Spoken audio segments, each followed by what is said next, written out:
ఏమయ్యా నీకు వేరే పని లేకపోతే కాలక్షేపానికి నేనే దొరికానా అన్నారు. నాకు ఫ్యూజులు ఎగిరిపోయి ఇప్పుడు ఏం చెప్పాలి అని. అమ్మవారి ఉపాసకుడిని కాబట్టి, సరస్వతీదేవి కటాక్షం ఉంది కాబట్టి టక్మని ఒక ఐడియా వెలుగొచ్చింది. ఒక వెలుగు వెలిగింది. సార్ గుడికి వచ్చి దేవుడి దర్శనం చేసుకోకుండా ఎలా వెళ్తానండి అన్నాను. నమస్తే, welcome to wild wolf TV. నేను మీ తేజ కిషోర్. ప్రస్తుతం మనతో పాటు కిషోర్ దాస్ గారు ఉన్నారు. దాదాపుగా 39 సంవత్సరాల యొక్క పరిచయం, అనుబంధం, రామోజీరావు గారితో ఉన్నటువంటి అనుబంధం ఆయన ఈరోజు మనతో చెప్పడానికి సిద్ధంగా ఉన్నారు. సో మన కళ్ళ ముందు ఈ రోజు ఆయన కాలం చేయడం కూడా జరిగింది రామోజీరావు గారు. సో నమస్కారం సార్, ఎలా ఉన్నారు? బాగున్నాను సార్. మొట్టమొదటిగా రామోజీరావు గారు కాలం చేశారు ఈరోజు. చాలా మందికి కూడా, తెలుగు ప్రజలందరికీ కూడా ఒక బ్లాక్ డే లాగా అనుకుంటారు. సో మీకు ఆయనకున్న అనుబంధం ఏంటి సార్? అసలు బేసిక్గా ముందు నేను రామోజీరావు గారు ఈజీగా 100 కొడతారని అనుకున్నాను. 95 100 ఇప్పుడు 87 ఈనాడు 87 అని చూపిస్తున్నారు. 87 ఆయన 100 కొడతారు అనుకున్నాను. ఆయన ఒకసారి నేను మాట్లాడుతుంటే ఏం తింటావు ఇంత లావెక్కుతున్నావు అంటే, సార్ అడ్డగోలుగా అన్నీ తినేస్తాను సార్ అంటే, నేను అసలు ఏమి తిన్నాయా బాబు, చాలా జాగ్రత్తగా ఉంటాను. పొద్దున్న గంటన్నర సేపు వాకింగ్ చేస్తాను. వాకింగ్ చేసేటప్పుడు నేను బాగా ఆలోచించేది, తీవ్రమైన నిర్ణయాలు ఏమైనా తీసుకోవాలంటే వాకింగ్ చేసేటప్పుడే నాకు బ్రెయిన్లోకి వస్తాయి. ఫుడ్ జాగ్రత్తగా తినవయ్యా, ఆరోగ్యం పాడవుతుంది అన్నారు నాకు. ఆయనతో మొట్టమొదటి అనుబంధం నాకు 84లో ఇంటర్వ్యూ చేశారు నన్ను. ఈనాడులో నేను ఒక 5 ఏళ్ళు పనిచేశాను. తర్వాత ఆంధ్రజ్యోతిలో పనిచేశాను. ఫస్ట్ 84లో నాకు ఇంటర్వ్యూ చేశారు. ఇంటర్వ్యూ చేసినప్పుడు ఎన్ని విషయాలు అడిగారు. అసలు నేనేమో బరంపురం లాగా, అంటే ఒక చిన్న ఊరు నుంచి వచ్చినోడిని, నాకేమో అంత పెద్ద దిగ్గజాన్ని చూసి నేనైతే వణికాను. ఏసీ రూమ్లో నాకు చెమటలు పడుతున్నాయి. ఏమో అలా వణుకుతున్నావు అంటే, మీరు చాలా పెద్దవాళ్ళు సార్, నాకు భయం వేస్తుంది అంటే, నువ్వు ముందు రిలాక్స్ అవ్వాయా, ఏంటి కమాన్ రిలాక్స్ అని ఒక 2 నిమిషాలు ఆయన న్యూస్ పేపర్ చదువుకున్నారు. నేను అప్పుడు రిలాక్స్ అయ్యి తర్వాత సార్ ఇంటర్వ్యూ స్టార్ట్ చేద్దాం సార్ అంటే ఆయన మొదలెట్టారు. 40 నిమిషాలు దున్నేశారు. నేను అప్పుడే BA పాస్ అయ్యి MA ఫైనల్ ఇయర్లో ఉన్నాను కాబట్టి, టచ్లో ఉన్నాను కాబట్టి సబ్జెక్టు ఆయన అడిగిన దానికల్లా సమాధానం చెప్పుకుంటూ వచ్చాను. బాగా చేసేవయ్యా, కానీ తెలుగు నీకు వీక్ ఉంది, జనరల్ నాలెడ్జ్, పొలిటికల్ సైన్స్ సబ్జెక్ట్లో తరోగున్నావు, కానీ తెలుగు కొంచెం కాన్సన్ట్రేట్ చేయాలి, కాస్త రామాయణ భారతాలు చదువు అన్నారు. అలాగే సార్ అన్నాను. ఎన్ని గంటలు పని చేస్తావు అంటే, మీరు ఎన్ని గంటలు అంటే అన్ని గంటలు సార్ అన్నాను. అట్లా తొలి అనుబంధం ఆయనతోని. తర్వాత అక్కడ ఉద్యోగం చేశాను కొంతకాలం. తర్వాత ఆహా అనే ప్రోగ్రాం, వంటల కార్యక్రమం, వడ్డేపల్లి శ్రవణ్ అనే అబ్బాయి దానికి కాన్సెప్టు మొత్తం డైరెక్షన్ కూడా మొదట ఆయనే చేశాడు. మొదట నన్ను పిలిచి ఫిలిం సిటీలో ఇంటర్వ్యూ చేశారు. ఒక తారా సీతారా హోటల్స్లో ఒక హోటల్కి తీసుకెళ్ళి అక్కడ ఏదో వంట చేస్తుంటాడు షెఫ్. నాకు శ్రవణ్ ఏమన్నాడంటే, అనయ్య మీరు ఇప్పుడు ఆయన వంట చేస్తుంటాడు, మీరు ఇక్కడ నిలబడి ప్రేక్షకుడు రిమోట్ పక్కని పెట్టకుండా మీరు కథ నడపాలి అన్నాడు. నాకు అప్పటికి నిజానికి యాంకరింగ్ పెద్ద అనుభవం లేదు, ఎక్స్పీరియన్స్ లేదు. అంటే ఎవరైనా రాసిస్తే డైలాగ్ చెప్పగలిగే స్థితిలో ఉన్నాను, కానీ ఇలాంటి అనుభవం లేదు. ఇదేదో గమ్మత్తుకుందరా అనుకుని అప్పటికప్పుడే తేరుకుని మొత్తానికి చేశాను. ఒక 5-10 నిమిషాలు పక్క ఆయన వంట చేస్తుంటే నాకు తోచిందల్లా వాగాను. ఇంట్రెస్టింగ్ గానే వాగాను అని చెప్పారు. అది నా టెస్ట్ అనమాట. ఆహా ప్రోగ్రామ్ వంటల కార్యక్రమం 7 సంవత్సరాలు స్క్రీన్ టెస్ట్. 7 సంవత్సరాల పాటు నేను నిరాఘాటంగా ఈటీవీ 2లో వంటల కార్యక్రమం చేశాను. ఆహా అనే ప్రోగ్రాం మొట్టమొదటి వంటల కార్యక్రమం. అప్పటి వరకు స్టూడియోల్లో ఉండేది, ఆడవాళ్ళ చేతిలో ఉండేది. మొట్టమొదటి మేల్ యాంకర్ని నేను వంటల కార్యక్రమానికి తెలుగు టీవీ రంగంలో. ఆ తర్వాత నన్ను సెలెక్ట్ చేసిన తర్వాత ఆ శ్రవణ్ ఏమన్నాడంటే, చైర్మన్ గారు చూస్తారు, చూసిన తర్వాత నీకు చెప్తాము, నువ్వు సెలెక్ట్ అయ్యో లేదంటే ఓకే అన్నాను. నాకు టెన్షన్. నెక్స్ట్ డే దాకా చైర్మన్ గారు చూశారట. 10 నిమిషాలు చూసి, ఎవడయ్యాడు కుడేయడంగా నాలాగున్నాడే, ఎర్రగా బుర్రగా అన్నారట చైర్మన్ గారు. అమ్మ బాగుంది అనుకున్నాను ఈ రిమార్కు. నెక్స్ట్ డే చెప్పి నువ్వు సెలెక్ట్ అయ్యావా అన్నారు. తర్వాత ఆ ప్రోగ్రాం వారం వచ్చింది. 7 సంవత్సరాలు నిరాఘాటంగా నడిచింది. చైర్మన్ గారు ఆ ప్రోగ్రాం చూసేవారట. ఆయన చూసేవారు, ఆయనకి ఇంట్రెస్ట్ అట. అట్లా అనుబంధం. ఆ ప్రోగ్రాం నడుస్తూ ఉండగా ఒకసారి ఎప్పుడో నేను ఫిలిం సిటీకి వెళ్ళాను. నా ఫ్రెండ్ నాయుడు అని ఉన్నాడు, వాడిది ఏదో సీరియల్ షూటింగ్ జరుగుతూ ఉంటే నేను వెళ్ళాను షూటింగ్కి. వెళ్తే మధ్యలో చాలాసేపు ఒక 5-6 గంటలు కూర్చోవాల్సి వచ్చింది. చైర్మన్ గారిని కలిస్తే బాగుంటుంది కదా అని ఒక ఐడియా నాకు వచ్చింది. వెంటనే చైర్మన్ గారు పిఏకి ఫోన్ చేశాను, సార్ నేను ఇట్లా కిషోర్ దాస్ని, మీ ఆహా ప్రోగ్రామ్ యాంకర్ని, చైర్మన్ గారిని కలవాలనుకుంటున్నాను అంటే, దేనికి అన్నారు. ఊరికే సార్ అంటే, ఊరికే కాదు సార్, ఏదైనా పని ఉంటే కలుస్తారు కానీ ఊరికే ఎందుకు కలుస్తారు అన్నాడు. లేదు సార్ నిజంగానే ఊరికే ఒక 5-6 గంటలు ఖాళీ ఉంది, చైర్మన్ గారిని కలుద్దాం అనిపిస్తోంది, కలుస్తాను సార్ అన్నాను. మరి ఈ మాట ఆయనకు చెప్పొచ్చా అన్నారు. చెప్పండి సార్ అన్నాను. ఆయన నిజంగా చైర్మన్ గారికి చెప్పేశారు, ఇలాగ మన యాంకరు కిషోర్ దాస్ వచ్చాడు, మిమ్మల్ని కలవాలనుకుంటున్నాడు, ఏం పని ఉందయ్యా అంటే ఏం లేదు ఊరికే అంటున్నాడు అన్నారు. నువ్వు ఫిల్మ్ సిటీలోనే ఉంటా అంటే ఉంటాను సార్ అన్నాను. చైర్మన్ గారు పిఏ సుధాకర్ గారు. తర్వాత నాకు గంట తర్వాత 2 గంటల తర్వాత ఫోన్ వచ్చింది, చైర్మన్ గారు పిలుస్తున్నారు రా అన్నారు. వెళ్ళాను. నేను వెళ్ళంగానే చైర్మన్ గారు మొట్టమొదటి ప్రశ్న నాతోని, ఏమయ్యా నీకు వేరే పని లేకపోతే కాలక్షేపానికి నేనే దొరికానా అన్నారు. నాకు ఫ్యూజులు ఎగిరిపోయి ఇప్పుడు ఏం చెప్పాలి అని. అమ్మవారి ఉపాసకుడిని కాబట్టి, సరస్వతీదేవి కటాక్షం ఉంది కాబట్టి టక్మన్ ఒక ఐడియా వెలుగొచ్చింది, ఒక వెలుగు వెలిగింది. సార్ గుడికి వచ్చి దేవుడి దర్శనం చేసుకోకుండా ఎలా వెళ్తానండి అన్నాను. కాఫీ తాగుతావా, టీ తాగుతావా, గ్రీన్ టీ తాగుతావా అన్నారు. సార్ మీ దయ సార్ ఏదైనా సార్ అన్నాను. అట్లా ఒక మంచి అనుబంధం చైర్మన్ గారితో. ఆ తర్వాత చాలాసేపు కూర్చుని మాట్లాడారు, నాకు చెప్పారు నువ్వు అడగోలుగా తింటున్నట్టున్నావు, అసలు ఏం తింటున్నావు చెప్పండి. చెప్పాను. చెప్తే ఏదో నువ్వు అడగోలుగా తినేస్తున్నావు, ఇలా అయితే లావెక్కుతావు, అనారోగ్యం వస్తే జాగ్రత్త అని తన వాకింగ్ గురించి, తన ఫుడ్ గురించి, ఎలాగ జాగ్రత్తగా ఉండాలో కూడా చాలా విషయాలు చెప్పారు. చాలాసేపు ఒక 15 గంట 20 నిమిషాలు సార్తో మాట్లాడి తర్వాత కాళ్ళకు దండం పెట్టా. నువ్వు పెడతావేంటాయా అన్నాడు. లేదు సార్ మీరు పెద్దవాళ్ళు సార్, నాకు అదృష్టం సార్ అది అన్నాను. దండం పెట్టాను, ఫోటో దిగాను. నాకు జీవితంలో మోస్ట్ మెమరబుల్ డే అది చైర్మన్ గారితో అలా అనుబంధం అనమాట. కానీ ఆయన నిజంగా అంత ఆరోగ్యప్రదమైన వ్యక్తి, ఇంత సడన్గా అనారోగ్యం, అంత హెల్దీగా, అంత హెల్దీ హ్యాబిట్స్, ఆయన ఏమి తినరు, చాలా జాగ్రత్తగా ఉంటారు, చాలా ప్లెజెంట్గా ఉంటారు. మరి ఆయన ఆహార అలవాట్లు ఏంటి సార్? తక్కువ తింటారట, లిమిటెడ్గా తింటారు. డ్రై ఫ్రూట్స్ కొంచెం తింటారట, పెరుగు కాస్త తింటారట. డ్రై ఫ్రూట్స్, పెరుగు ప్రధాన పదార్థాలు ఇవేనట. మామూలుగా అన్నం పప్పు పెద్దగా ఏమి టచ్ చేయరు. లైట్గా కొన్ని డ్రై ఫ్రూట్స్ నానబెట్టుకుని తినేవారట, పెరుగు కొంచెం తింటారట. అదే తర్వాత నేను ఈనాడులో కూడా పనిచేసావు కదా నువ్వు. అవును. అక్కడ నీకు అనుభవాలు ఏం లేవో చైర్మన్ గారితో? సబేటర్ కదా, పెద్ద ఇంటరాక్షన్ ఏమి ఉండదు. ఎప్పుడు కలిసే అవకాశం దొరకదు. అప్పుడప్పుడు ఊరికే మీటింగ్లు ఉంటే చూసేవాళ్ళం అంతే. తర్వాత ఇప్పుడు నేను గత 2 సంవత్సరాలుగా ఈటీవీ అభిరుచి ఛానల్లో బాబాయ్ హోటల్ అనే ప్రోగ్రామ్ చేస్తున్నాను. చైర్మన్ గారు ఈ ప్రోగ్రామ్ అప్పుడప్పుడు చూస్తుంటారని వినికిడి. ఎందుకంటే వంటల కార్యక్రమం కదా, ఫుడ్ అన్న తర్వాత ఎవరికైనా ఇష్టం కదా. ఆయన ఇంత తొందరగా వెళ్ళిపోతారని అనుకోలేదు. అదొక్కటి. ఇంకొక 10 ఏళ్ళు ఉంటారని నేను ఆశించాను. మహాసామ్రాజ్యం కదా ఆయన ఉంటే, మాకేదో ఒక అండగా ఉన్నట్టు, అండాదండగా ఉన్నట్టు, మాకేదో ధైర్యంగా ఉంటుంది. ఆయన వెళ్ళిపోవడం కొంచెం ఏదో loss, it's a big loss అంతే. అంతకనే మీరు చేసిన ఆ ఆహా ప్రోగ్రామ్ ఏదైతే ఉందో ఇప్పుడు అదే ఆహా ఓటీటీ ప్లాట్ఫామ్ గా మారిపోయింది. ఆ పేరు టైటిల్ ఆహా అని ఓటీటీ ప్లాట్ఫామ్ వచ్చింది. గొప్ప విషయం కదా ఆహా. అది మీకు ఎలా అనిపిస్తుంది? గొప్ప విషయం కదా. ఈయన టైటిల్ అది, వాడు శ్రవణ్ పెట్టిన టైటిల్ అది ఆహా అని. వాడు సార్ ఆయన డెసిషన్ మేకింగ్స్ ఎలా ఉంటాయి అంటే, ఇప్పుడు చాలా సర్కిల్ కదా ఇది, చైన్ లింకప్ కదా, చాలా ఇండస్ట్రీస్ ఉన్నాయి, చాలా సంస్థలు ఉన్నాయి. సో ఈయన అసలు వ్యాపారం అనేది నడపడంలో మెయిన్ కీలకమైన విషయం ఏంటంటే డెసిషన్. న్యూస్ పేపర్ పబ్లిష్ అయిన తర్వాత ట్యాబ్లాయిడ్స్ కూడా ఒక్కొక్క ఊర్లో, ఒక్కొక్క జిల్లాలో, ఒక్కొక్క వీధిలో, ఒక్కొక్క పేటలో ఏం జరుగుతుందో అన్ని చిన్న పేపర్లో, బుల్లి పేపర్లో వస్తుంది కదా. ఆ చిన్న పేపర్లు కూడా ఆయన తరోగా రోజు చదివేవారు, మార్క్ చేసేవారు. ఈ వార్త రాసిన వ్యక్తిని నా ముందు ప్రవేశపెట్టండి, ఈ భాష ఎవరిది, ఇంత చెత్తగా ఉంది, ఈ హెడ్డింగ్ అద్భుతంగా ఉంది, తిడుతూ రాసేవారని కూడా చెప్పు. అవును, మామూలుగా కాదు చెప్పాను. అవును, అవి అక్షంతల్లే. అట్లా న్యూస్ పేపర్ పోస్ట్ మార్టం చేసేవారు, సో దట్ నెక్స్ట్ పొరపాటు జరగకుండా. ఎంత స్ఫురద్రూపి, ఎంత దూరదృష్టి అంటే, ఒకసారి ఎవరో నిలువుగా హెడ్డింగ్ పెట్టారు. నిలువుగా హెడ్డింగ్ పెడితే రాశారు, నిలువుగా హెడ్డింగ్ పెట్టడం వల్ల చదవడంలో ఎంత కష్టం అని.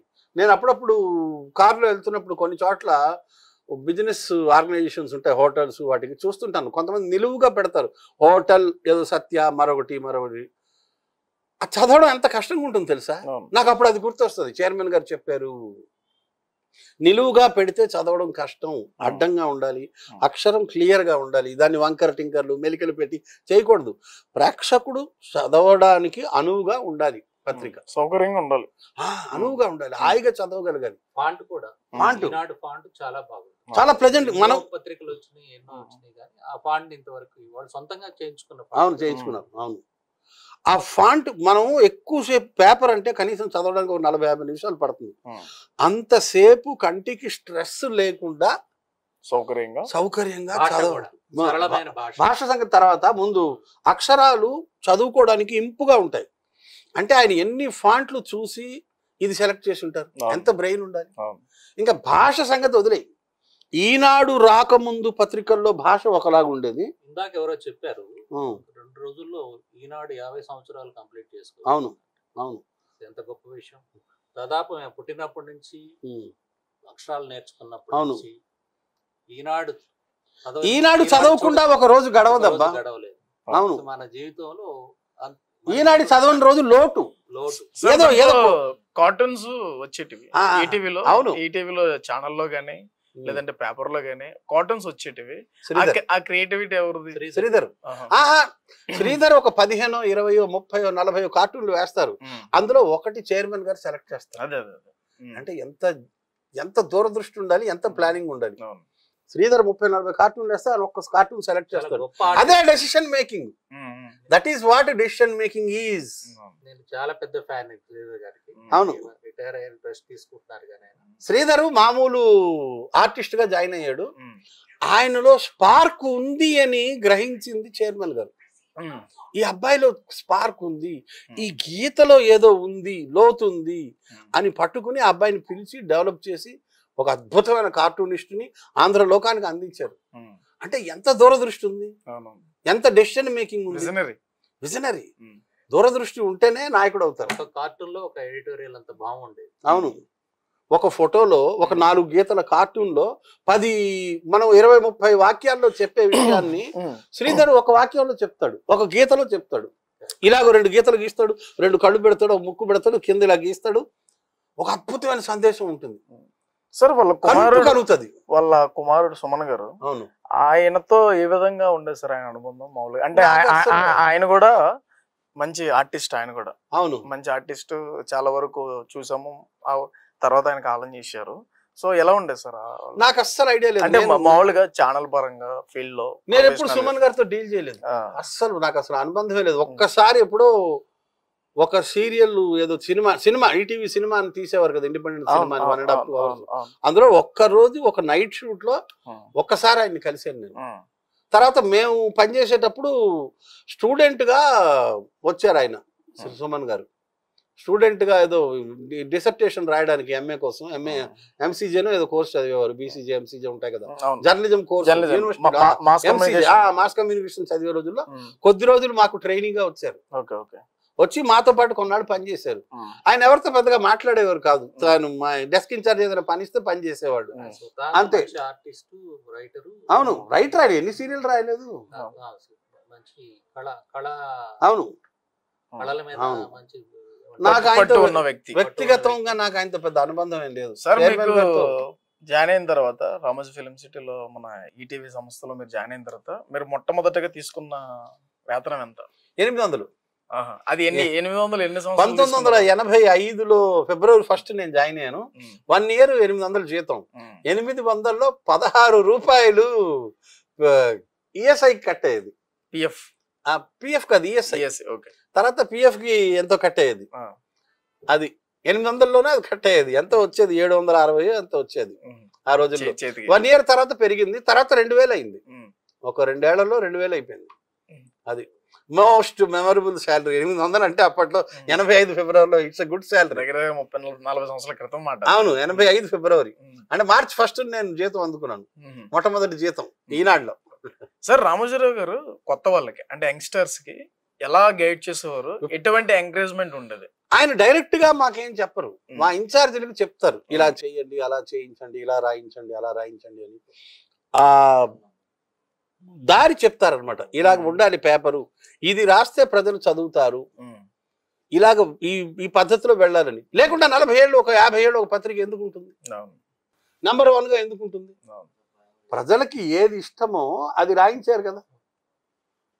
ప్రజాభిప్రాయాన్ని ప్రతిస్పందించింది కాబట్టి పత్రిక 50 ఏళ్ళుగా నిలబడి ఉంది, నెంబర్ 1 స్థానంలో ఉంది. ఈనాటికి చెక్కు చెదరలేదే, సాక్షి వచ్చింది వెళ్ళింది, అదే చాలా వచ్చినాయి ఇంకా. అదే ప్రజలకి ఏది అవసరమో అది అందిస్తుంది ఈనాడు. ఈనాడు గొప్పతనమే అది. ఈనాడు అన్బయాస్డ్, బయాస్ ఎందుకు ఉంటుంది? లాంగ్వేజ్, ఈనాడు లాంగ్వేజ్, ఈనాడుకు ముందు లాంగ్వేజ్ కొంచెం టఫ్ గా ఉండేది. ఈనాడు వచ్చిన తర్వాత సరళతరం అయింది. బడు రాయొద్దు అనేవాళ్ళు, బడు రాయువాడు బడుద్దాయి అనేవాళ్ళు బోధరాజు రాధాకృష్ణ గారు. అట్లా భాషని సరళతరం చేసిన పత్రిక ఈనాడు. అంతకుముందు అంత సరళంగా ఎక్కడ ఉండేది? హెడ్డింగ్లు కూడా ఎంత బాగుండేవి. ఈనాడులో తెలుగుదేశం గెలిచినప్పుడు తెలుగుదేశం సూపర్ హిట్ అని హెడ్డింగ్ పెట్టారు. ఎంత గొప్ప హెడ్డింగ్. తర్వాత ఈ రామారావు గారిని పదవీచ్యుతుడిని చేసిన తర్వాత నాదెండ్ల మళ్ళీ ఆయన వచ్చినప్పుడు నాకు ఇప్పటికీ గుర్తు, when Ramarao came to power again, ప్రజాస్వామ్యానికి పట్టాభిషేకం. ఎంత గొప్ప హెడ్డింగ్. అంటే ఒక ప్రజాస్వామ్యానికి ప్రతినిధి అయిన ఎన్టీ రామారావుని మీరు గద్దె దించేస్తే మళ్ళా ప్రజాస్వామ్యానికి పట్టాభిషేకం, 2 పదాలు. ఎంత అందంగా ఉంది హెడ్లైన్, మర్చిపోలేని పదం. అట్లా ఎంత గొప్పగా ఉంటాయి హెడ్డింగ్స్.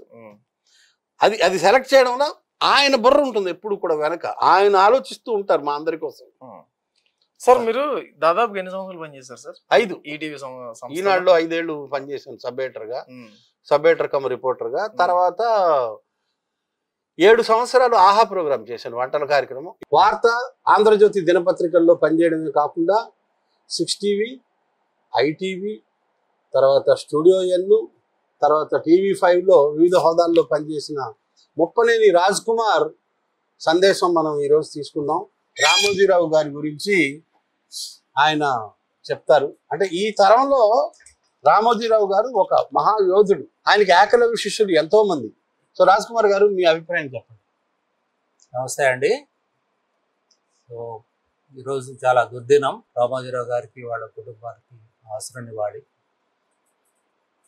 ఈ తరంలో, మన తరంలో తెలుగు జాతిలో మనం చూసిన గొప్ప వ్యక్తుల్లో మొదటివాడు నందమూరి తారక రామారావు గారు. ఆయన మన సమాజాన్ని సినిమా పరిశ్రమతోటి రాజకీయంగా చాలా ప్రభావితం చేసిన వ్యక్తి తెలుగు జాతిని. అంతకంటే గొప్పవాడు నా దృష్టిలో రామోజీరావు గారు. ఆయన ఇండైరెక్ట్గా కానీ డైరెక్ట్గా కానీ మన తెలుగు జాతిని, కొన్ని లక్షల మందిని, చెప్పాలంటే జాతి మొత్తాన్ని ఎంతో ప్రభావితం చేసిన వ్యక్తి. మహావృక్షం తెలుగు జాతి. మన తెలుగు జాతికి చాలా ఈరోజు దుర్దినం. People across the world, Telugu ప్రపంచానికే పెద్ద లోటు, తెలుగు ప్రపంచానికి చాలా పెద్ద లోటు. ఇప్పుడు 3 సంవత్సరాలు అయింది వంటల కార్యక్రమం బాబాయ్ హోటల్ చేస్తున్నాం. అంటే 7, 5, 12, 3, 15 సంవత్సరాలు. TV9 కూడా మీరు చేశారు. TV9 లో ఒక 5 ఏళ్ళు ఎవరి వాళ్ళ వారిది ప్రోగ్రామ్ చేశాం. ఆ షోలో మీకు ఒక మంచి గుర్తింపు వచ్చింది. చాలా మంచి, అంటే ఇదివరకు చేశారు కాకుండా స్పెషల్. ఆ ఇంటర్వ్యూ వేరే మరొక రోజు చేద్దాం. ఇది ఇవాళ ఈటీవీ వరకే ఆపుదాం. తర్వాత నా జీవితము, ఆంధ్రజ్యోతి, TV9 అవన్నీ వేరే మరొక రోజు. సార్ ఇప్పుడు మీకు ఈటీవీ ఇక్కడతో ముగిద్దాం. అదే సార్, ఈనాడులో ఈటీవీ సంబంధించి మీకు ఏమన్నా ఎదురైన చేదనుభవాలు కానీ ఏమన్నా? చేదనుభవాలు ఎందుకుండో, ఇన్ఛార్జీలు అప్పుడప్పుడు సతాయిస్తారు, మనం పని చేయకపోతే సతాయిస్తారు కదా. ఏమైనా దాసు పని చేయవా అంటారు. మామూలే, అది తిట్లు పడతాయి. నేను పని చేసేవాడిని కాదు సరిగా, నాకు అక్షింతలు మామూలే. ఆంధ్రజ్యోతి. అల్లం నారాయణ గారు ఈనాడులో చేయలేదా? లేదు, ఈనాడు కదా. ఆయన అప్పుడు ఎవరు సబ్ ఎడిటర్ ఇన్ఛార్జా? శంకరనారాయణ, జీవీఎస్ మూర్తి వాళ్ళు, శంకరనారాయణ గారు, ప్రసాద్, ఏవి ప్రసాద్, ఇప్పుడు గోవిందరాజ్ చక్రధరు మా ఇన్ఛార్జ్ కొంతకాలం. వీళ్ళందరూ మా హెడ్లు. మాకు మెయిన్ హెడ్ వరదాచారి గారు ఉండేవారు. ఆయన వారు ఈ మధ్యనే కాలం చేశారు. ప్రియ పచ్చడి తింటారా సార్ మీరు? రెగ్యులర్ గా మా ఇంటి డైనింగ్ టేబుల్ మీద ఎప్పుడు గోంగూర పచ్చడి అయితే ఎప్పుడు ఉంటుంది. మిగతా పచ్చళ్ళు వస్తుంటాయి పోతుంటాయి, గోంగూర మాత్రం డైలీ. ఆంధ్ర మాత పక్క. సార్ మీరు 2-3 సార్లు కలిసారని చెప్పేసి అన్నారు. అవును. ఒకసారి రామోజీ ఫిలిం సిటీకి వెళ్ళినప్పుడు వాళ్ళ పిఏ గారు సుధాకర్ గారితో కాల్ చేసి కలవాలని ఉంది, ఊరికినే అని అన్నారు. అప్పుడు మీరు మాట్లాడిన మాటలేంటి, సందర్భం ఏంటి? అదే నువ్వు ఎలా దాదాపు 40-50 నిమిషాలు మాట్లాడారు. లేదు, ఇంటర్వ్యూలో 40 నిమిషాలు. మామూలుగా పర్సనల్ గా ఒక పర్సనల్ గా కలిసినప్పుడు 15 నిమిషాలు మాట్లాడారు. ఎక్కువగా నన్ను వాయించారు. నువ్వు సరిగా తిండి నేను చెప్పాను ఫుడ్ హ్యాబిట్స్ ఏంటని చెప్తే సరిగా లేదు నీ ఫుడ్ హ్యాబిట్స్ కొంచెం తగ్గించాలి, ఇంత తినకూడదు, హెల్త్ గురించి కేర్ తీసుకో. ఆయన అంత పెద్ద ఆయనకు అవసరం లేదు కానీ ఆయన కనుక్కునేవాడు. అదే గొప్ప విషయం. ఆయన మనం పెళ్లిళ్ళకి వెళ్ళేవారు. ఆయన మా కొలీగ్ ఖత్రి అని ఉండేవాడు నాతో పాటు సబేటర్. వాళ్ళ అమ్మాయిలు 3 అమ్మాయిలు వాడికి పెళ్లిళ్ళు, అన్ని పెళ్లిళ్ళకి వచ్చారు ఆయన. మేము ఇద్దరు పక్కనే కూర్చున్నాం, చైర్మన్ గారు నేను. ఆ ఖత్రి వాళ్ళ అమ్మాయి పెళ్లిలో అంతే. వాళ్ళు లేట్ గా వచ్చారు అనమాట. అందరూ ముందుగా వచ్చాం. నాకు కరెక్ట్ టైంకి వెళ్ళి అలవాటు, ఈనాడు వల్లనే వచ్చింది. ఆయన కరెక్ట్ టైంకి వచ్చారు కానీ వీళ్ళు లేట్ గా వచ్చారు. ఖత్రి వాళ్ళు లేట్ గా వస్తే మేము ఎదురు కూర్చుని మాట్లాడుకుంటున్నాం. అప్పుడు ఆ రోజు పత్రికల గురించి కాసేపు మాట్లాడుకున్నాం. మాలో అంటే మీరు ఏమన్నా అడగడం జరిగింది ఏమన్నా? బావా ఆయనతో ఏం మాట్లాడుతుంటారు, భయపడిపోతారు ఇంకా. సార్ ఇప్పుడు ఈ రోజు వచ్చినటువంటి న్యూస్ రామోజీరావు గారు లేరు, కన్ను మూశారు అని చెప్పేసి వచ్చిన న్యూస్ దాదాపుగా ఒక 40-50 నిమిషాలు ఎవరు నమ్మలేదు యాక్చువల్గా. చాలా వరకు గతంలో మీ మీద కూడా ఒక న్యూస్ వచ్చింది, గుర్తుందా మీకు? అంటే ఈ టైప్ ఆఫ్ అంటే మన కిషోర్ దాస్ గారు లేరు లేదే వచ్చింది, నాకు తెలియదు.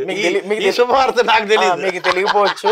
అవునా? ఇక మీదట షో చేస్తున్నారు, ఫేమస్ గా ఎదుగుతున్న పౌరం గారు ఇక లేరు, కిషోర్ దాస్ గారు లేదబ్బా, కన్ను మూసి వచ్చింది సార్ మాకు తెలుసు. అవునా? మంచి జరుగుతుంది ఏదో అయితే, సంథింగ్ గుడ్ హ్యాపెన్స్ వచ్చింది. అంటే కిషోర్ దాస్ గారు కన్ను మూసారు ఇక లేరు అనేక న్యూస్ బయటకు వచ్చింది. అది ఫేక్ న్యూస్ అని తర్వాత తెలిసింది మాకు ఒక 40-50 నిమిషాల తర్వాత. సో ఇది కూడా అలాగే అనుకుని మేము ఫస్ట్ నమ్మలేదు, తర్వాత రుజువైంది. ఇటువంటి వార్తలు విన్నప్పుడు కొంచెం బాధగా ఉంటుంది సార్. మీకు చాలా బాధగా ఉంటుంది. దీన్ని ఏ విధంగా కనిపిస్తుంది? నేను పోయాను అన్న వార్త కానీ తెలిసి ఉంటే నేను గొప్ప ఆనందపడేవాడిని. నాదేముందయ్యా కానీ ఆ మహానుభావులు పెద్దవాళ్ళు దిగ్గజాలు ఉండాలి సమాజానికి, వాడు మార్గదర్శకులు. They guide the society. నాలంటి వాడు ఉంటే ఎంత పోతే ఎంత బాగుండేది. వండర్స్ చేస్తుంటే వాళ్ళు. అవును, పెద్ద ప్రాజెక్టు టెంపుల్స్ అన్ని తీసుకొచ్చి ట్రిపుల్ కాస్ట్ ని ఉంది, ఆయన ప్లాన్ ఉండే కదా, పెద్ద ప్రాజెక్ట్. భారతదేశంలో ఉన్న పెద్ద పెద్ద టెంపుల్స్, ఫేమస్ టెంపుల్స్ అనేవి ట్రిపుల్ కాస్ట్ మళ్ళీ ఫిలిం సిటీలో. ఆయనకి ఒకప్పుడు కమ్యూనిజం భావాలు ఉన్న వ్యక్తి అలాంటి వారు లాస్ట్ ఈ సందర్శలో ఏజ్ పెరిగిన తర్వాత భక్తి వైపు ట్రాన్స్ఫార్మ్ అయినట్టు డివోషనల్ అని అనిపిస్తా ఉంటుంది. ఎవరైనా చివరి దశలో దేవుణ్ణి నమ్ముతారు, ఆధ్యాత్మికంగా వెళ్తుంటారు. అది తప్పదు, అది కరెక్ట్ కూడా. అవును, ఆ టైంలో పీస్ ఉంటుంది. కాదబ్బా, చాలా సింపుల్ అబ్బా. ఈ టేబుల్ ఉంది, నువ్వు తయారు చేయాలి కదా. అవును సార్, మరొకటి తయారు చేయాలి కదా. నువ్వు తయారు చేయకపోతే గాలిలో వస్తుంది. ఇది రాదు, ఎవరో ఒకడు ఉన్నారు కదా, మనం మేకింగ్ చేయాలి, సృష్టికర్త కదా. Someone who created this world. ఎవరు లేరు అనే నాస్తికవాదాన్ని మనం ఎలా సమర్థిస్తాం? ఇంకో గొప్ప విషయము, ఆయన చనిపోక ముందే క్రిమేషన్ సైట్ సమాధి కట్టించుకున్నారు. చాలా గొప్పగా ఉంది. అది చూడలేదు నేను. అది ఎలా అంటే, ఇక్కడ నేను చనిపోయిన తర్వాత ఇక్కడే నన్ను తీసుకెళ్ళాలి, ఇదే నా సమాధి అని చెప్పేసి ఆయన చేసుకోవడం కూడా. ఆహా ప్రోగ్రాము డైరెక్టర్ గారు వచ్చారు, పరిచయం చేస్తాం. రా, కమ్ రండి, ఇక్కడ కూర్చోండి. నువ్వు మూల పురుషుడు నువ్వు కూర్చో. ఈటీవీ 2లో ఆహా కార్యక్రమం, వంటల కార్యక్రమం సృష్టికర్త, తొలి దర్శకుడు వడ్డేపల్లి శ్రవణ్. సార్ యాక్చువల్ గా ఆహా ప్రోగ్రామ్ అనేది మీరే క్రియేట్ చేశారు, దానికి మొత్తం అంతా మొదటి డైరెక్టర్, దానికి క్రియేటివ్ కాన్సెప్ట్ ఎవ్రీథింగ్ మీరే అని చెప్పేసి అన్నారు. ఆహా అనేది టైటిల్ ఇప్పుడు ప్లాట్ఫామ్ గా మారిపోయింది, మీకు తెలుసు కదా, ఓటీటీ ప్లాట్ఫామ్. సో ఏంతోనే ఎలా చేయించాలనిపించింది కిషోర్ దాస్ గారితో? అసలు మీకు వచ్చిన ఆలోచన ఆహా అంటే దాని అర్థం మీకు ఏం తెలుసు? అంటే అప్పుడు యాక్చువల్గా ఒక ట్రావెలాగ్ బేస్డ్ కిచెన్ షో చేద్దామనేసి రీసెర్చ్ చేస్తూ ఆలోచిస్తూ ఉంటే, రెగ్యులర్ యాంకర్స్, రెగ్యులర్ వంట ప్రోగ్రామ్ లాగా కాకుండా తింటూ తిరగడం, తిరుగుతూ తినడం అనే కాన్సెప్ట్తో స్టార్ట్ చేశాము. అయితే మా న్యూస్ చీఫ్ ఎడిటర్ శాస్త్రి గారికి ఇలాగే కాన్సెప్ట్ డిస్కస్ చేస్తుంటే, ఆయన సడన్గా నాకు ఒక క్యాండిడేట్ ఉన్నాడు మనసులో, ఇప్పుడు చెప్పని ఎవరు అతను కానీ సడన్గా నేను తీసుకొస్తాను ఆఫీస్కి అని చెప్పి ఒకరోజు తీసుకొచ్చి నన్ను పిలిచి చూసేటప్పటికి కిషోర్ దాస్ గారు ఉన్నారు. ఇంకా కరెక్ట్గా అసలు కరెక్ట్, ఇంకా దాంట్లో అసలు ఇంకా ఏ ఆలోచన ఇది లేదు, ఇంకా కరెక్ట్ ఇతనే అని చెప్పేసి ఇంక ఇమ్మీడియట్గా నాకు ఆ విజువలైజేషన్ వచ్చేసింది.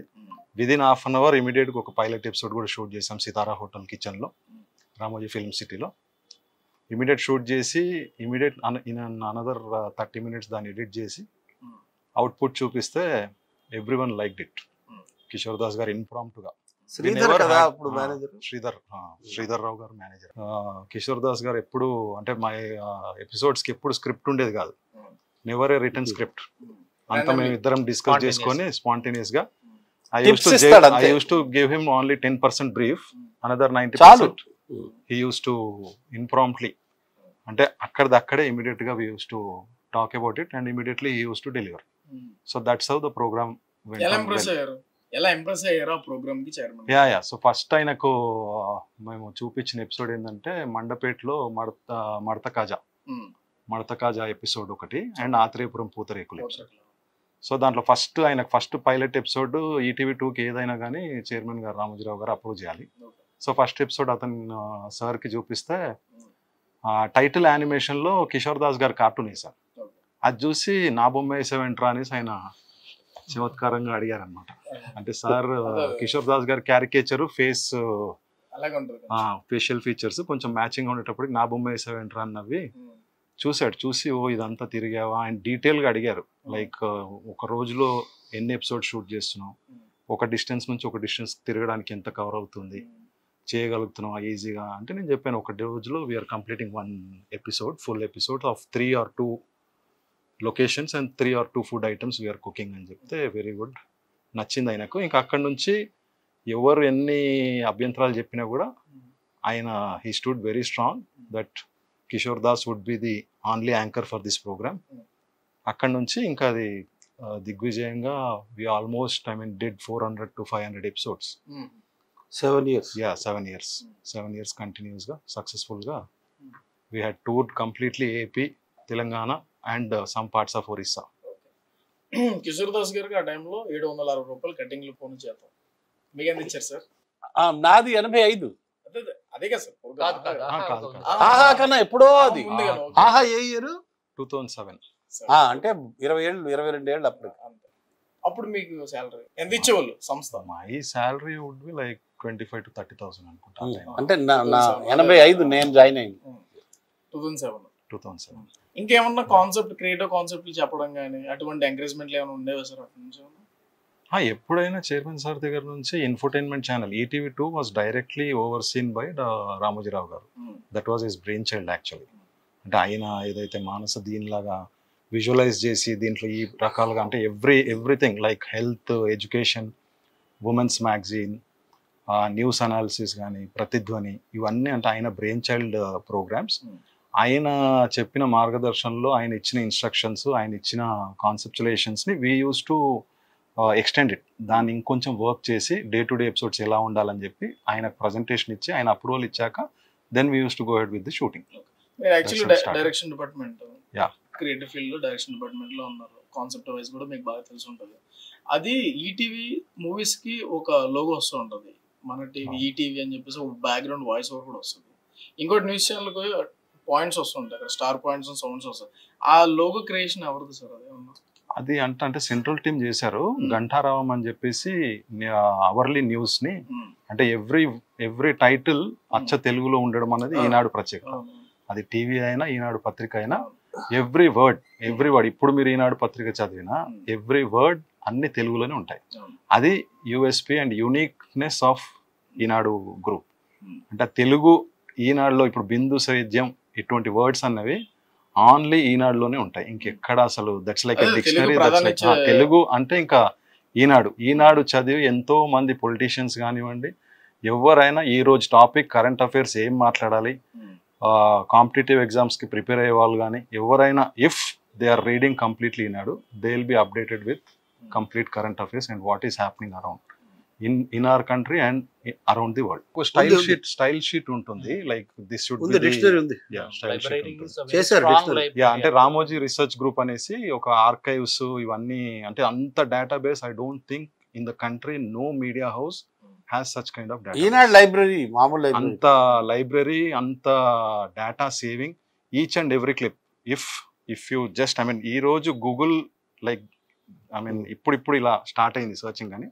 At that time we used to have a networking system where if I want to know about Kishore Das garu, if I just type his name, his 100 videos would come appear, and immediately we can use those clips for the news this thing.